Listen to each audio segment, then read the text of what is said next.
Good morning, students. I welcome you all to CATG's online class. चलो बच्चों, अब हम लोग जो इंटीग्रल रेट लॉ पढ़े हैं उसका एप्लीकेशन, उसका यूज किया जाए और जीरो ऑर्डर रिएक्शन के लिए देखा जाए कि क्या क्या हम लोग इंटीग्रल रेट लॉ इक्वेशन का फायदा उठा सकते हैं। जीरो ऑर्डर रिएक्शन का रेट लॉ कैसे लिखोगे? आपके पास रिएक्शन है A gives P, ठीक है। A gives P रिएक्शन मान लेते हैं। आपको पता है कि अगर रिएक्शन चेंज हो जाए, यहाँ पर 3A gives P तो यहाँ पर K के साथ 3 आ जाएगा।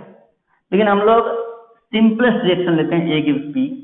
अगर जीरो ऑर्डर के लिए लिखना हो तो आप इंटीग्रल रेट लॉ लिखोगे CT 1 minus 0 minus C0 1 minus 0 is equal to K 0 minus 1 into T, और इसको मॉडिफाई कर दोगे थोड़ा सा, ये हो जाएगा, ये -1 हो जाएगा तो -1 को इस साइड ले आओ, ये CT माइनस C0 वो बन जाएगा C0 minus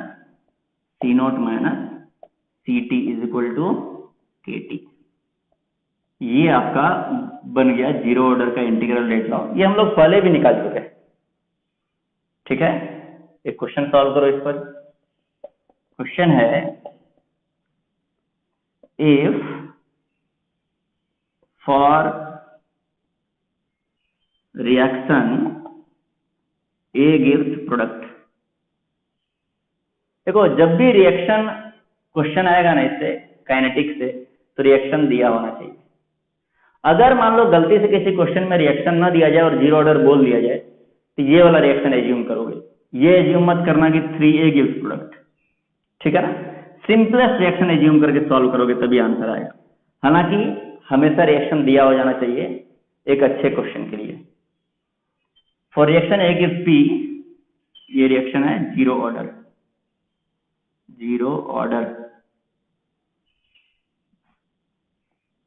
calculate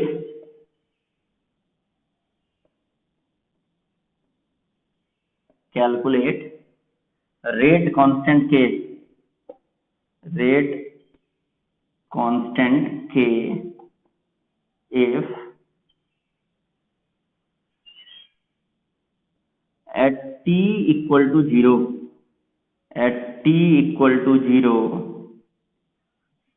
concentration of A is equal to 2 molar and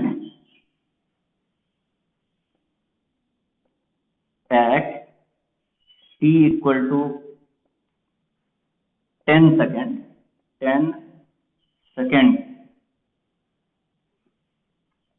concentration of A is equal to 1 molar। देखो, टाइम जैसे जैसे होता जाएगा ना तो A का कॉन्सेंट्रेशन कम होता जाएगा। तो ये आपके लिए क्वेश्चन है, आपको क्या निकालना है? K का वैल्यू निकालना है। तो जल्दी से सॉल्व करो, हम भी सॉल्व कर रहे हैं, फिर दोनों लोग मैच करा लेंगे, किसका आंसर देखते हैं सही आता है। तो देखो क्या करोगे, इस इक्वेशन में वैल्यू पुट करोगे। ये इक्वेशन क्या है? C0 minus CT is equal to KT। C0 कितना है? C0 होता है A का कॉन्सेंट्रेशन जब T इक्वल टू 0 था। कितना है A का कॉन्सेंट्रेशन T इक्वल टू 0 पर? 2 मोलर है, तो C0 का वैल्यू है 2 मोलर। CT कितना है? CT होता है किसी टाइम T, जो भी दिया हुआ टाइम है आपके पास, उस टाइम पर A का कॉन्सेंट्रेशन। उस टाइम पर A का कॉन्सेंट्रेशन है 10 मिनट पर 1 मोलर, तो 1 molar is equal to K। T कितना लोगे? तो कितना टाइम बिता है रिएक्शन को हुए? तो 0 सेकंड से लेकर के 10 सेकंड तक, तो टोटल 10 सेकंड गुजरा है, 10 सेकंड। अब यहां से सभी लोग K का वैल्यू निकाल सकते हो आसानी से। जल्दी बताओ K का वैल्यू क्या आएगा? क्या आएगा K का वैल्यू? ये हो गया 2 मोलर माइनस 1 मोलर, कितना हो गया? 1 मोलर, और ये 10 सेकंड से डिवाइड कर दोगे, ये हो जाएगा 1 मोलर बाय 10 सेकंड। तो यहां से आंसर आ गया 0.1 मोलर पर सेकंड। देखो के का जो यूनिट है ना वो कोई फिक्स्ड यूनिट होता नहीं है। के का यूनिट अलग अलग रिएक्शन पर डिपेंड करता है, ऑर्डर पर, ये हम पहले ही बता चुके हैं आपको। इसीलिए आपको शुरुआत से जो हम बोलते थे कि किसी भी रिएक्शन में फॉर्मूला में वैल्यू पुट करते समय यूनिट लिखो, क्योंकि अगर यहां पर आपने यूनिट नहीं लिखा तो के का यूनिट प्रॉपर निकल के आएगा ही नहीं, आपको पता ही नहीं चलेगा के का यूनिट क्या है। या तो फिर सारे अलग अलग ऑर्डर के लिए के का यूनिट याद करो, उससे अच्छा है कि फॉर्मूला में यूनिट के साथ वैल्यू पुट करो, अपने आप के का आंसर प्रॉपर यूनिट में आ जाएगा। ठीक है, इसको नोट डाउन कर लो सब लोग। चलो ये क्वेश्चन है, देखो तुम्हारे लिए। ए गिव्स पी, एक जीरो ऑर्डर रिएक्शन है, इतना दिया हुआ है। बोल रहा है if at T equal to zero, if at T equal to zero concentration of A was 4 molar. कितना था क्या कॉन्सेंट्रेशन? 4 मोलर है। And K is equal to 1 molar पर सेकेंड, के का वैल्यू है 1 मोलर पर second. Then calculate time required, क्या निकालना है? टाइम निकालना है तुम्हें, for reaction to complete by 50%। इसका मतलब क्या हुआ? रिएक्शन आधा कंप्लीट हो जाए, आधा कंप्लीट होने में कितना टाइम लगेगा? देखो ये जो टर्म है ना कंप्लीट बाय 50% का मतलब होता है, कंप्लीट बाय 50% का मतलब होता है कि कॉन्सेंट्रेशन ऑफ रिएक्टेंट, जो भी रिएक्टेंट है तुम्हारा, reduces to half। जो रिएक्टेंट है उसका कॉन्सेंट्रेशन कम होकर कितना हो जाता है? हाफ। किसका half? Half of initial value. जो भी शुरुआत में आपने कॉन्सेंट्रेशन लिया है उससे घट के कितना हो जाएगा? हाफ हो जाएगा। तो यानी कि अगर आपने 4 मोलर कॉन्सेंट्रेशन लिया है रिएक्टेंट का, तो 4 मोलर आधा कब हो जाएगा? उसी टाइम को बोलते हैं हम लोग 50% कंप्लीशन टाइम, की रिएक्शन आधा पूरा हो गया या आधा रिएक्शन कंप्लीट हो गया है। ठीक है, तो देखो शुरुआत में अब तुम्हें इंटीग्रल रेट लॉ यूज करना है जीरो ऑर्डर का। ठीक है, एक बार क्वेश्चन को ट्राई करो और फिर मेरा सॉल्यूशन देख लेना हम कैसे सॉल्व कर रहे हैं। तो देखो तुम्हें फर्स्ट ऑर्डर का, सॉरी जीरो ऑर्डर का काइनेटिक्स यूज करना है, वो है C0 minus CT is equal to KT। A gives P, zero order है तो उसका इंटीग्रल रेट लॉ यही होता है। अब देखो इसमें इसी क्वेश्चन में तुम्हें वैल्यूज पुट करने हैं, तो वैल्यूज पुट करने के लिए जान ले वैल्यूज है कौन कौन से। तो C0 क्या है बताओ? C0 है इनिशियल कॉन्सेंट्रेशन। इनिशियल कितना था? Concentration of A was 4 molar. अच्छा, at T equal to 0 A 4 molar था, तो ए 4 मोलर C0 हो गया तुम्हारा 4 मोलर। CT कितना हो गया? कितना हो गया CT बताओ? CT हो गया है, इसका आधा होना है। आधा रिएक्शन कंप्लीट मतलब 50% का मतलब होता है आधा, तो आधा रिएक्शन मतलब 2 मोलर हो गया इसका। या ऐसे लिख दो कि 4 मोलर था, कितना कंप्लीट हो गया? 50%। तो 4 molar into 50/100 is equal to कितना हो गया? तो ये हो गया 2 मोलर। पर ये हम नहीं लिखने बोलेंगे तुमको, 50/100 करने की जरूरत नहीं है। तुम समझ लो ना 50% का मतलब क्या है। क्या मतलब है? आधा कंप्लीट हो गया। कोई दिक्कत? तो इसीलिए हम इसको मिटा दे रहे हैं, हम डायरेक्टली लिखेंगे 2 मोलर। आधा कंप्लीट हो गया, 2 मोल खर्च हो गया, तो बचा कितना मोल? 2 मोल बच गया। ठीक है, तो टाइम T पर 2 मोल था।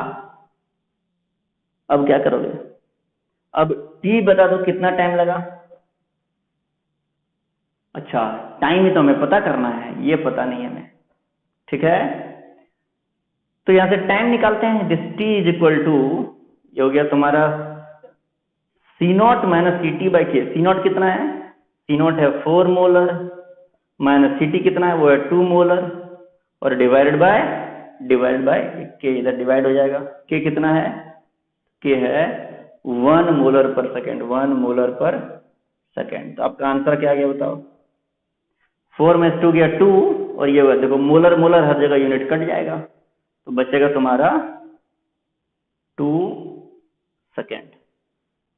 ठीक है, ये आंसर आ गया। ये जो टाइम निकल गया है ना, जिस टाइम में रिएक्शन आधा कंप्लीट हुआ है, इस टाइम का कुछ स्पेशल नेम है। पहले सॉल्यूशन नोट डाउन कर लो और फिर लिखोगे। The time required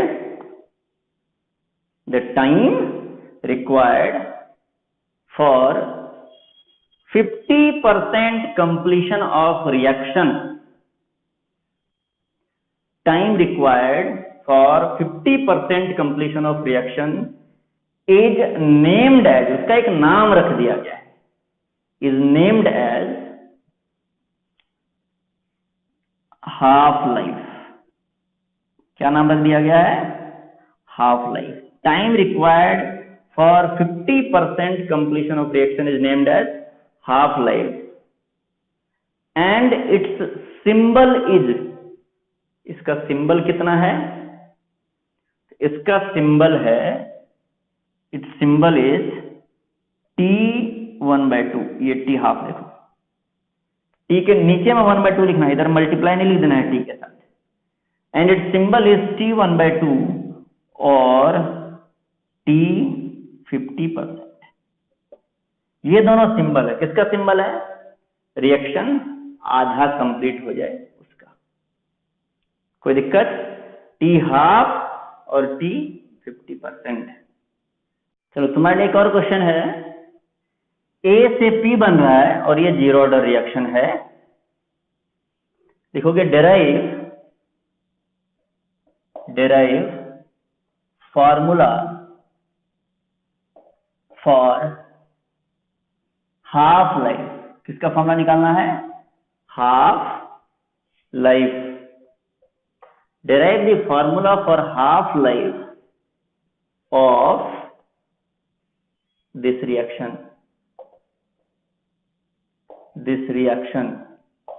using integral rate law. क्या यूज करोगे? Integral rate law. Using integral rate law. Integral rate law को यूज करके इस रिएक्शन के हाफ लाइफ का फॉर्मूला डेराइव करना है। बहुत ही आसान है, मेरे साथ साथ डेराइव करो सब लोग जल्दी से। तो लिख दोगे सबसे पहले इंटीग्रल रेट लॉ क्या है, ये आंसर यहां से सॉल्व कर रहे हैं। देखो इंटीग्रल रेट लॉ क्या है, वो है C0 minus CT is equal to AT।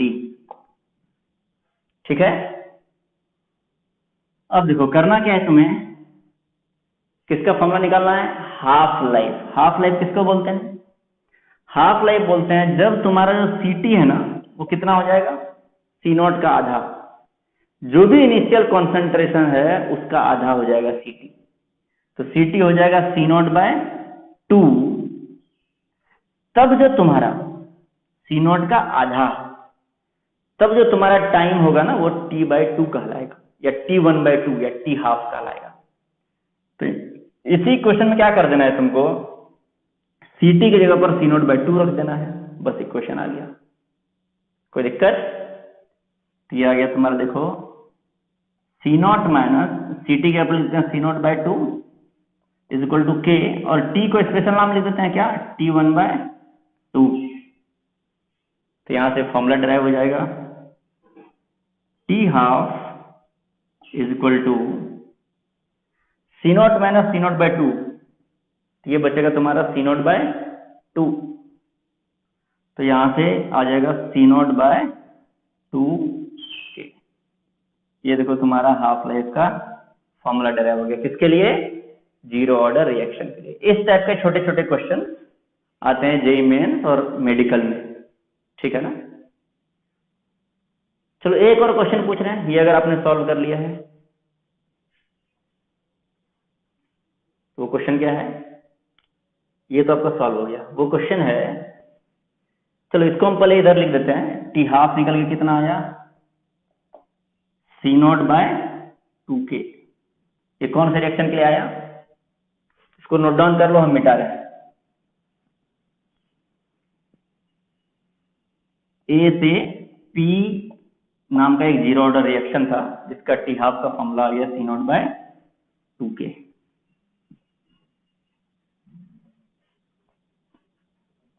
कोई दिक्कत? चलो तुम्हारे लिए क्वेश्चन है कि 3A से 3P एक जीरो ऑर्डर रिएक्शन है और इसके लिए क्या करना है तुम्हें, इसके लिए तुम्हें हाफ लाइफ का फॉर्मूला डिराइव करना है।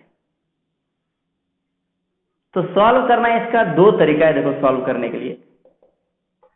पहला तो तरीका है कि अगर A से P के लिए तुमने डिराइव कर दिया है, A से P के लिए जो कि जस्ट अभी हमने डिराइव किया था, तो A से P के लिए हमने हाफ लाइफ का फॉर्मूला डिराइव किया था, यह था C0/2K।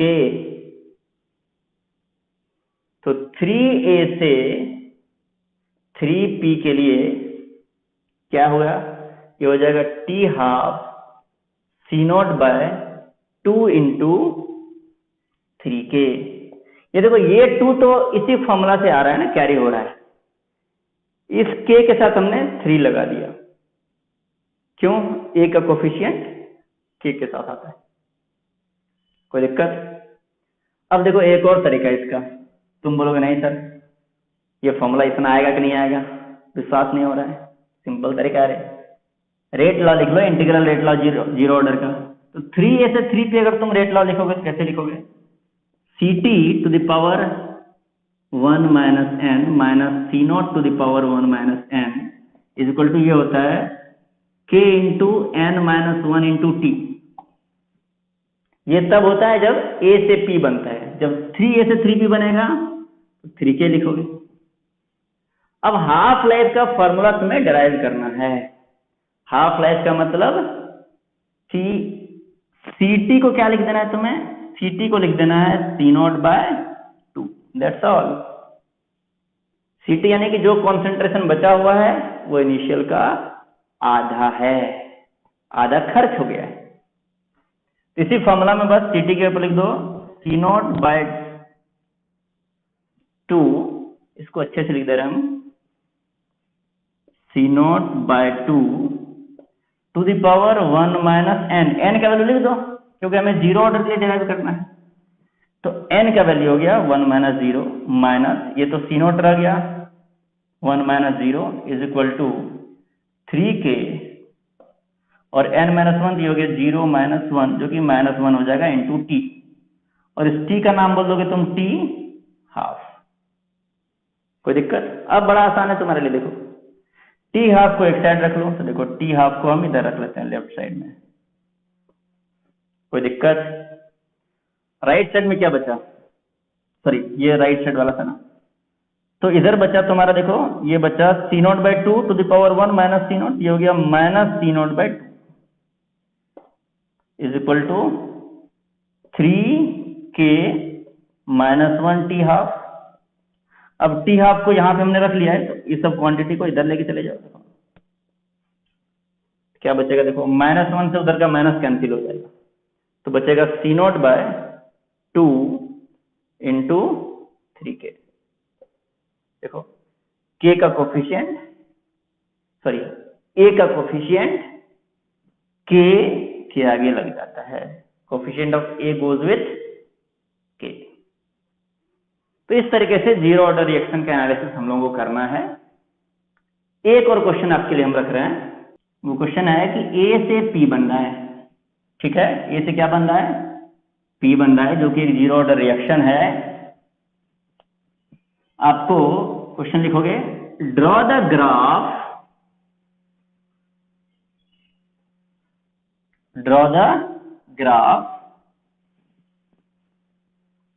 Of Ct versus time,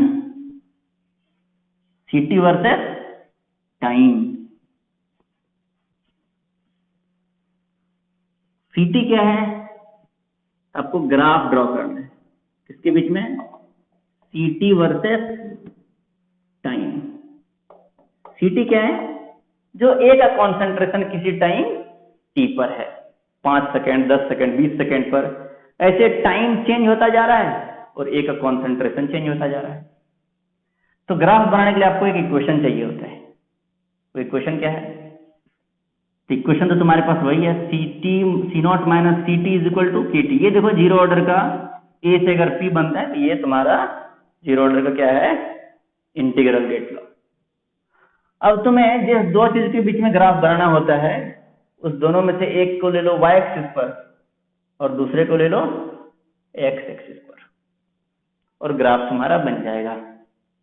चलो y को अलग कर लेते हैं। देखो ये हो गया सी टी को एक साइड कर लिए, इधर कर लिए मान लो, ठीक है, इज इक्वल टू इसको इधर ले गए तो बचा क्या? सी नॉट माइनस के टी हो गया। देखो इसको मॉडिफाई करके ऐसा लिख दिया।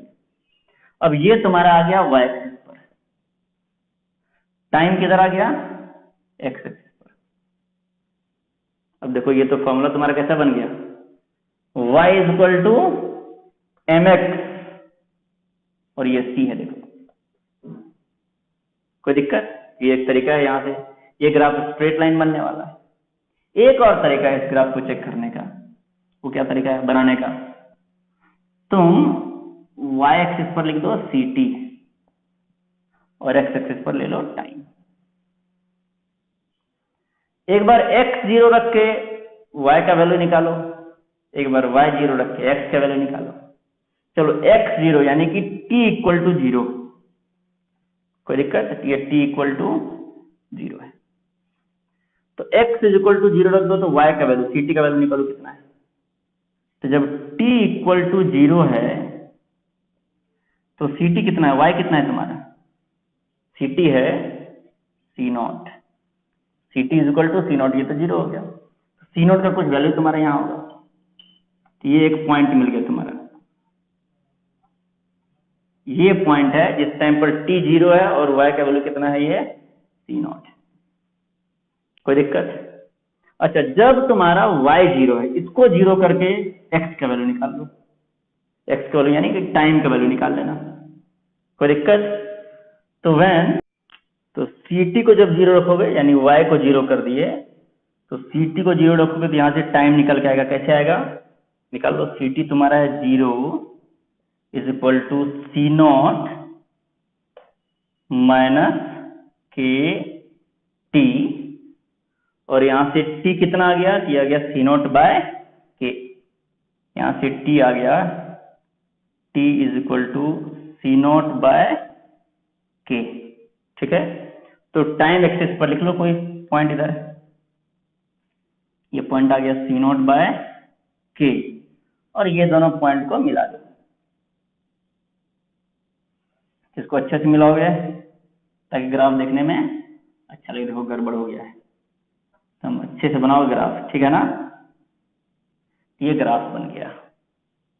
कोई दिक्कत? ऐसा तुम चाहते तो नहीं भी कर सकते थे, इसको देख करके डायरेक्टली बना सकते थे। कैसे? तो देखो y is equal to m क्या है तुम्हारा? m है माइनस के। देखो इसको इधर बना गया। इसी फॉर्मूले को ऐसा मान लो C T is equal to minus K into T plus C naught. कोई दिक्कत? यहां से देखो लिख लिए। अब यहां से ये तुम्हारा हो गया y, ये हो गया माइनस के इज इक्वल टू m और ये हो गया x और ये हो गया c। y is equal to M X plus C. याद आ रहा है कुछ? स्ट्रेट लाइन ग्राफ होता है। कैसे होता है स्ट्रेट लाइन ग्राफ? एक स्ट्रेट लाइन बना लो। अब स्ट्रेट लाइन ग्राफ तो ऐसा भी हो सकता था ना, ऐसा हो सकता था कुछ, ये भी तो स्ट्रेट लाइन है, लेकिन नहीं। स्ट्रेट लाइन ग्राफ में दो तीन बातें ध्यान रखना पड़ता है। क्या? कि स्लोप कितना है? m क्या है? देखो m है माइनस यानी निगेटिव स्लोप। निगेटिव स्लोप यानी कि ग्राफ घटता हुआ बनेगा, नीचे जाता हुआ बनेगा, ग्राफ ऊपर जाता हुआ नहीं बनेगा। कोई दिक्कत? तो ग्राफ जैसे जैसे टाइम आगे बढ़ रहा है ये घट रहा है। देखो स्लोप नेगेटिव है इसीलिए क्योंकि माइनस किया है, तो घटता हुआ ग्राफ बनेगा। अब y एक्सिस पर कहां पे कट करता है? देखो तो ये c होता है इंटरसेप्ट। c क्या होता है? Intercept. Intercept on y axis, y axis पर जहां पे कट करता है, कहां पे कट कर रहा है बताओ, C0 पॉइंट पे कट करता है। तो C0 पॉइंट पे देखो y एक्सिस पे कट किया इसने, है ना, ये ग्राफ बन गया। दोनों तरीके से बना सकते हो, या तो y = mx + c वाले फॉर्म में ला करके, या ऐसे एक बार x एक्सिस पर जो क्वांटिटी है t उसको 0 कर दो, तो यहां से y एक्सिस वाला क्वांटिटी निकल जाएगा, इधर पॉइंट लिख देना। एक बार y एक्सिस वाले क्वांटिटी को 0 कर दो, तो यहां से x एक्सिस वाला क्वांटिटी निकल जाएगा, और फिर यहां पर एक पॉइंट लिख लेना और फिर लाइन खींच देना। ठीक है,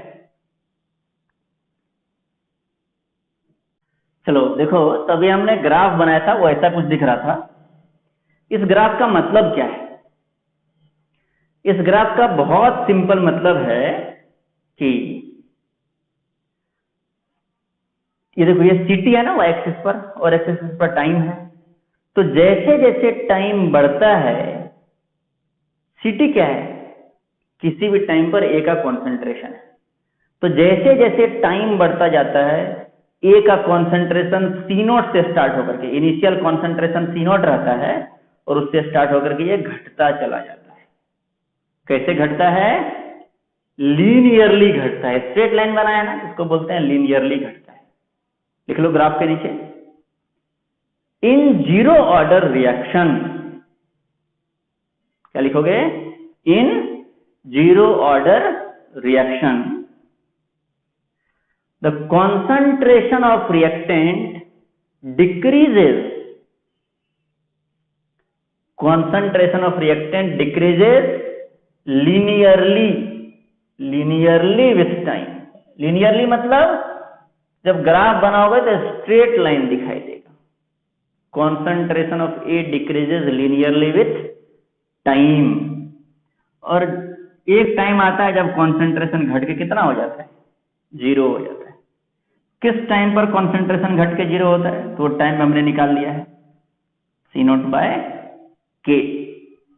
किस टाइम पर? C0/K टाइम पर कॉन्सेंट्रेशन घट के 0 हो जाता है। लीनियरली टाइम के साथ ये A का कॉन्सेंट्रेशन घट रहा है। ठीक है, चलो अब हम एक और क्वेश्चन तुम्हें दे रहे हैं, इसको पहले नोट डाउन कर लो, और उसके बाद तुम्हें असाइनमेंट जो दिया जाएगा उसको सॉल्व करके अगले क्लास में आओगे। क्वेश्चन है, for a zero order reaction, A से बन रहा है P, ए से बन रहा है 2P। ठीक है, for a zero order reaction A से बन रहा है 2P, A gives 2P, the rate constant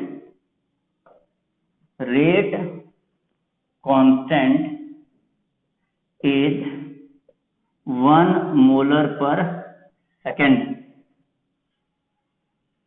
calculate, कुछ चीजें कैलकुलेट करना है। क्या कैलकुलेट करना है? तो पहला है rate of reaction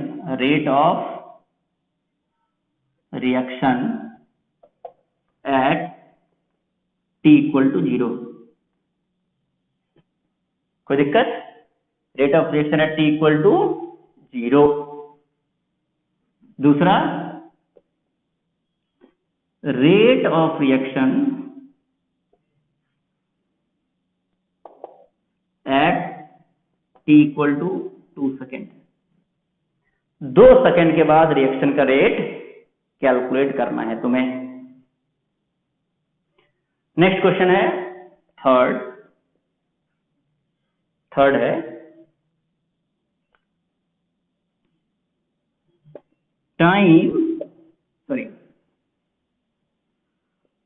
concentration of A after 2 seconds if reaction started with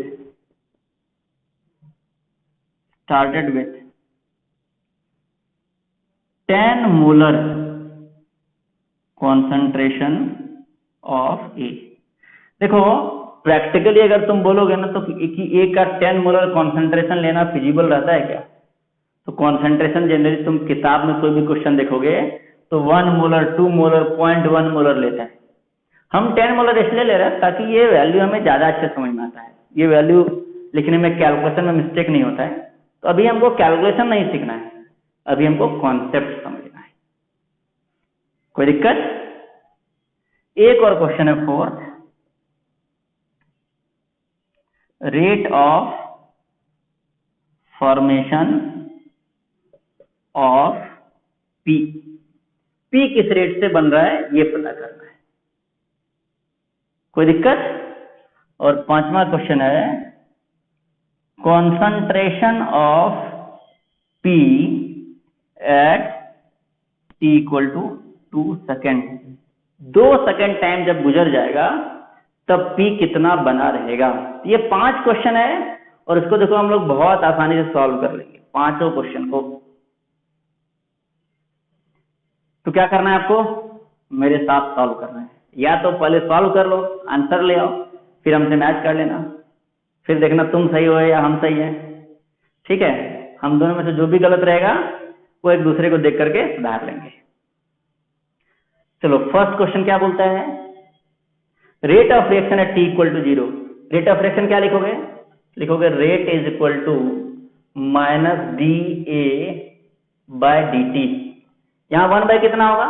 ए का कोफिशिएंट 1 है तो 1 बाय 1 लिखोगे, उसको हम लोग नहीं लिख रहे हैं। ठीक है, is equal to K concentration of A to the power N आता है। एन का वैल्यू कितना है बताओ तो? एन का वैल्यू है 0। एन का वैल्यू है 0। ये तो के के बराबर हो गया भाई। इधर लिख देते हैं, रेट किसके बराबर हो गया? रेट हो गया के के बराबर। ए का पावर 0 कितना होता है? 1 होता है, तो रेट हो गया के बराबर। और के का वैल्यू कितना है बताओ जल्दी से? के का वैल्यू है 1 मोलर पर सेकेंड। 1 मोलर पर सेकेंड। कोई दिक्कत? अच्छा कुछ फील आ रहा है तुम्हें? रेट 1 मोलर पर सेकेंड, इसका मतलब क्या होगा? इसका मतलब है 1 मोल पर सेकेंड की दर से ए खर्च हो रहा है। कौन खर्च हो रहा है? ए खर्च हो रहा है। देखो डीए बाई डी टी, ए के खर्च होने का स्पीड। किस स्पीड से खर्च हो रहा है? 1 मोल पर सेकेंड। कोई दिक्कत? दूसरा क्वेश्चन सॉल्व करते हैं। फिर लिखोगे rate is equal to minus D A by D T is equal to K into A to the power 0 is equal to क्या आ गया बताओ? के आ गया। के आ गया, फिर से आंसर वही आ गया। देखो 1 मोलर पर सेकेंड। तो देखो हो क्या रहा है? अरे टी इक्वल टू 2 सेकेंड पे स्पीड निकालो, टी इक्वल टू 0 सेकेंड पे स्पीड निकालो, वही सेम स्पीड आ रहा है 1 मोलर पर सेकेंड। क्यों ऐसा क्यों हो रहा है? क्योंकि देखो जो स्पीड लिखते हैं ना वो कॉन्सेंट्रेशन ऑफ ए पे डिपेंड कर रहा है, करता है। तो टाइम के साथ ए का कॉन्सेंट्रेशन चेंज हो रहा होता है और ए का कॉन्सेंट्रेशन चेंज होगा तो स्पीड को चेंज होना चाहिए। ए चेंज होगा तो स्पीड को चेंज होना चाहिए। पर चूंकि ये 0 ऑर्डर है, 0 ऑर्डर है तो क्या हो गया? ए का पावर 0, ये टर्म ही गायब हो जाता है। यानी कि टाइम के साथ ए खर्च हो नहीं हो उससे स्पीड को कोई फर्क नहीं पड़ता है, स्पीड कांस्टेंट है। क्या समझे? 0 ऑर्डर रिएक्शन का स्पीड कांस्टेंट होता है, यही है लेसन। 0 ऑर्डर रिएक्शन का स्पीड कांस्टेंट होता है। देख लो इसको, rate of 0 order reaction is constant. कोई दिक्कत? चलो अब इसको हम मिटा दे रहे हैं। फर्स्ट 2 क्वेश्चन इसका आंसर तुम लोग नोट डाउन कर लिए हो। तीसरा क्वेश्चन सॉल्व कर रहे हैं। तीसरा क्वेश्चन है concentration of A after 2 seconds if reaction started with 10 molar concentration of A। अच्छा 10 मोलर कौन सा? इसके लिए तुम्हें इंटीग्रल रेट लॉ यूज करना पड़ा है, क्या दिक्कत है? तो C0 minus C T is equal to K T होता है। तुम्हें पूछ रहा है concentration of A after 2 second, 2 second के बाद ए का कॉन्सेंट्रेशन। शुरुआत में कितना था बताओ? शुरुआत में था 10 मोलर। 2 सेकंड के बाद तुम्हें पता है क्या? नहीं, निकालना है। Ct इज इक्वल टू के कितना है बताओ? के है 1 मोलर पर सेकेंड इंटू टी कितना है? 10 सेकेंड है, सॉरी 10 नहीं ना, 2 सेकेंड, सॉरी 2 सेकेंड है ये, 2 सेकेंड। 2 सेकेंड के बाद ए 10 मोलर था, कितना बचा देखो, यहां से Ct निकाल लोगे, ये हो गया, ये देखो ये आ गया 10 मोलर, Ct को इधर ले गया 10 मोलर, और माइनस ये सेकेंड से देखो सेकेंड कट जाएगा, -2 मोलर, कितना आंसर आ गया? 8 मोलर। कोई दिक्कत? 10 मोलर था शुरुआत में, 8 मोलर बचा है। कितना ए खर्च हुआ है? ए खर्च कितना हुआ? ए स्पेंड बताओ कितना है? A spent equal to 2 molar. A 2 molar खर्च हो गया है। कैसे? वर्ष सोच के देखो, रेट क्या निकल के आया था बताओ? रेट निकल के आया था 1 मोलर पर सेकेंड। तो रेट आया था 1 मोलर पर सेकेंड, 2 सेकेंड में concentration of A after 2 second, rate था 1 मोलर पर सेकेंड, और रेट तो फिक्स रहता है 0 ऑर्डर का, तो 2 सेकेंड में कितना मोल खर्च होगा? 2 मोलर। कोई दिक्कत? 1 मोलर पर सेकेंड, तो 2 सेकेंड में 2 मोलर, देखो 2 मोलर ए खर्च हो गया है, कितना बचा है? 8 मोलर बचा हुआ है। Ct होता है ए का कितना कॉन्सेंट्रेशन है बचा हुआ। क्लियर है? तो आपका तीसरा क्वेश्चन भी 3 देखो हमने सॉल्व कर दिया है। अब आइडियली नैतिकता के हिसाब से तुम्हें तो 4-5 सॉल्व करना चाहिए, लेकिन ठीक है, हम मानते हैं कि तुमने सॉल्व कर लिया होगा और बस मैच कराओगे आंसर। ठीक है, ए स्पेंड 2 मोलर, ध्यान रखना 2 मोलर ए खर्च हुआ है, कितना खर्च हुआ है? 2 मोलर। इसको मिटा दे रहे हैं तुम लोग, ध्यान रखना। फोर्थ क्वेश्चन क्या है? फोर्थ क्वेश्चन है rate of formation of P. सोचो एक बार कैसे बनेगा। तो देखो ए के खर्च होने का रेट तुम्हें पता है, तो पी के बनने का भी रेट पता चल जाएगा। कैसे? तो रेट हम लोग क्या लिखते थे? अब याद करो, पहला दूसरा क्लास लिखते थे rate is equal to -1/-dA/dt into 1/1 A का कोफिशियंट। और अगर P के बारे में कोई बात करे तो लिखोगे dP/dt। इधर माइनस क्यों नहीं लगाते हैं? क्योंकि P का कॉन्सेंट्रेशन बढ़ता है तो dP पॉजिटिव आता है, तो रेट तो हमें पॉजिटिव चाहिए होता है, इसको पॉजिटिव आता है तो पॉजिटिव सही है हमारे लिए। तो ये आ गया, लेकिन इसके आगे एक टर्म लगाते हैं 1/2। कोई दिक्कत? तो ये dP/dt है rate of formation of P। तो dP/dt निकाल लो,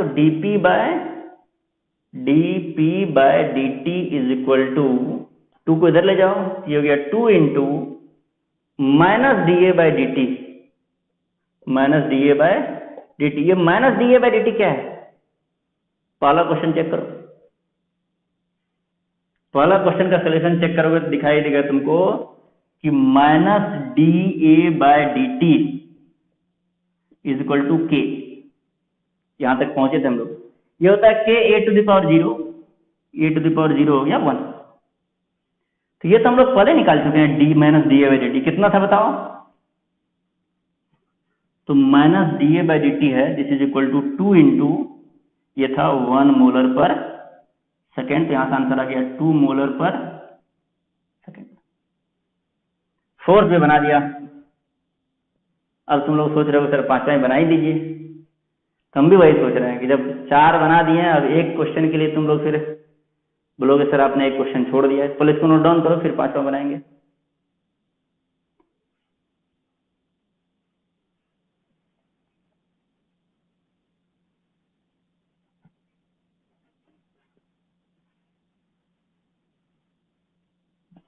तो 5वां क्वेश्चन क्या है? 2 सेकेंड जब हो गया था तब P कितना है? तो देखो जब भी प्रोडक्ट का कॉन्सेंट्रेशन पता करना हो, तो देखो 5वां में क्या बताया हमने कि जब भी प्रोडक्ट का कॉन्सेंट्रेशन निकालना हो तो रेट लॉ यूज नहीं करोगे, रिएक्टेंट के कॉन्सेंट्रेशन से देख करके निकालोगे। कैसे निकालोगे? देखो ए से बन रहा है 2p, 2 सेकंड की बात है, t इक्वल टू 2 सेकंड। ए कितना था शुरुआत में बताओ? ए था 10 मोलर, ए था 10 मोलर। कोई दिक्कत? ए में से कितना खर्च हुआ था अभी जस्ट पता किए थे हम लोग। देखो कि ए स्पेंड था 2 मोलर, 10 में से 2 खर्च हो गया। तुम्हें पता है ए का अगर 1 खर्च होगा तो पी का 2 बनेगा, ए का अगर 2 खर्च हो गया तो पी कितना बनेगा? 4 बनेगा। देखो तो पी कितना था शुरुआत में? शुरुआत में प्रोडक्ट 0 रहता है क्योंकि लिखा हुआ है रिएक्शन स्टार्टेड विथ 10 मोलर ए। शुरुआत में पी 0 था, ए 10 था, ए 10 में से 2 खर्च हुआ तो पी बना कितना? पी बन गया 4। 2 सेकंड के बाद ए कितना बचा, पी कितना बचा बताओ? ए बच गया 10 - 2 यानी 8 मोलर और पी बच गया 0 + 4 यानी 4 मोलर। अगर शुरुआत में पी का मान लो 4-5 मोलर रहता भी कोई फर्क नहीं पड़ता हमारे लिए। हो सकता है गलती से रिएक्टेंट के साथ तुम प्रोडक्ट भी ले लेते, तो शुरुआत में अगर पी रहता तो 0 की जगह पर जितना रहता उतना लिख देते, दोनों को जोड़ देते हम लोग। तो t = 2 सेकेंड पर ये पी का कॉन्सेंट्रेशन है। कोई दिक्कत बताओ? चलो थैंक यू वेरी मच। आपको करना क्या है, अब एक असाइनमेंट मिलेगा आपको 0 ऑर्डर रिएक्शन पर बेस्ड। उस असाइनमेंट को अच्छे से सॉल्व कर लेना है, फिर हम लोग अगले क्लास में मिलते हैं।